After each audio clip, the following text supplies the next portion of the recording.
Hanayama Kaoru, who claims to have the world's strongest grip, meets Pickle, a primitive man from 200 million years ago who lived by brute force. So who's really stronger? Just a moment ago, Pickle was walking down the street when a pimp stopped him. Seeing how built Pickle was, the guy figured he must have been pent up for ages. Before Pickle could even respond, the man was already dragging him upstairs for some fun. But right then, Tarada from the Shinshinkai suddenly appeared and stopped them. The pimp thought he was trying to steal his business and was about to get angry when the guy just smashed his sign without saying a word. Seeing this, the pimp immediately backed down. But just as the Shinshinkai was about to take Pickle away, Hanayama Kaoru suddenly appeared and blocked their path. Looking at this primitive man who was even bigger than himself, Hanayama immediately got excited. But how could the Shinshinkai just watch their prize get snatched away? Just as he was about to explain, he was caught off guard when Hanayama's subordinate A.G.I. pressed a knife against his side. But Tarada wasn't about to be intimidated. This was a direct order from director Orochi Katsumi. Even if it cost him his life, he had to bring Pickle back. Looking at the knife that had fallen to the ground, Pickle was about to reach for it when another large hand reached out too. Everyone held their breath at that moment. They watched as Hanayama's palm began to squeeze with all his might. The next second, the knife was actually snapped in half by the two of them. Obviously, this provocative act had already angered Pickle. He threw a powerful punch that sent Hanayama flying dozens of meters away. Seeing his boss get hit, Agi immediately rushed at Pickle to avenge Hanayama, but his attacks were like tickling to Pickle. Pickle just gave a light twist of his wrist and snapped Agi's arm in two. Looking at these weaklings, Pickle had zero interest, so he turned around to leave. Seeing this, Tarada quickly stepped forward to stop Pickle. Even though he knew he was no match for Pickle, Tarada still launched a fierce attack on Pickle. But to Pickle, Tarada's attacks were like mosquito bites. Pickle delivered a powerful slap and immediately knocked Tarada unconscious. Just when everyone was in shock, Hanayama suddenly blocked Pickle's path.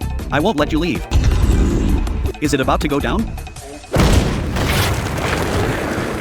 Pickle never would have imagined that in this tiny human, he would actually sense the power of his strongest enemy from back in the day, the Triceratops. Even though Hanayama's build was vastly different from those dinosaurs, when it came to raw strength, Hanayama was every bit their equal. Now it was Hanayama's turn to fight back. Hanayama planted his feet and pushed hard, forcing Pickle to keep backing up. Seeing this made Pickle even more excited. But just as he was getting ready for a real fight with Hanayama, Hanayama started apologizing to Pickle because today's main character had finally arrived. You're late, Baki.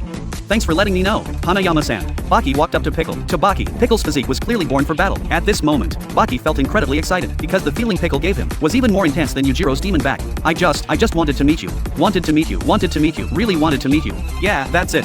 Sorry about that. Just then, Pickle mimicked Yujiro and extended his fist toward Baki. Seeing this, Baki didn't hesitate to touch his fist to Pickle's, but the next second, Baki was spinning 2.5 times in the air. It was unbelievable. Pickle had only seen it once and managed to pull off the exact same technique as Yujiro. At this moment, the feeling Pickle gave Baki was like facing a beloved woman, acting cute with him. He could no longer suppress the Hama blood flowing through his veins. His desire to fight Pickle had reached its peak, but quickly realizing he was losing control, Baki started apologizing to Pickle, and Pickle finally acknowledged Baki's strength. Then the two of them went to the underground fighting arena. But just as Baki was taking off his jacket to prepare for battle, Pickle suddenly launched an attack on him.